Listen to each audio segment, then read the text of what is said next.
আগামী নির্বাচনের সময় 1 লাখ সেনাবাহিনী মাঠে থাকবে বলে জানিয়েছেন স্বরাষ্ট্র উপদেষ্টা জাহাঙ্গীর আলম। বলেছেন তাদের সাথে কাজ করবে অন্য বাহিনী সদস্যরাও। বুধবার দুপুরে চট্টগ্রাম সার্কিট হাউসে বিভাগের সব জেলা প্রশাসক, পুলিশ সুপার সহ বিভিন্ন পর্যায়ের কর্মকর্তাদের সাথে মতবিনিময় শেষে গণমাধ্যমে তিনি এসব কথা বলেন। স্বরাষ্ট্র উপদেষ্টা আরও বলেন, মানুষ নির্বাচনমুখী হয়ে গেলে কেউ নির্বাচন আটকাতে পারবে না। নির্বাচনকে সামনে রেখে অস্ত্র উদ্ধারে অভিযান চলছে। তবে ফটিকছড়ি সহ কিছু দুর্গম এলাকা আছে যেখানে উদ্ধার অভিযান চালানো কঠিন হচ্ছে।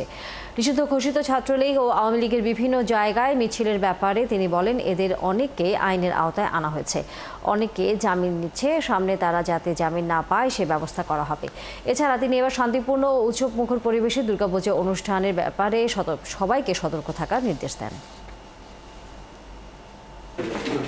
আমার আইন শৃঙ্খলা বাহিনীর প্রস্তুতিও খুব ভালো এবং তাদের প্রশিক্ষণ কিন্তু শুরু হয়ে গেছে এবং আপনারা জানেন যে আমরা অনেক সংখ্যক কিন্তু তাদের বাড়িয়ে দিয়েছি এবং সেনাবাহিনী, নৌবাহিনী এবং বিমান বাহিনী সবাই কিন্তু এবার ইলেকশনে থাকবে। এখন ধরুন মাঠে 30,000 মতো আছে সেনাবাহিনী, ওই সময় প্রায় 1 লাখের মতো থাকবে সেনাবাহিনী।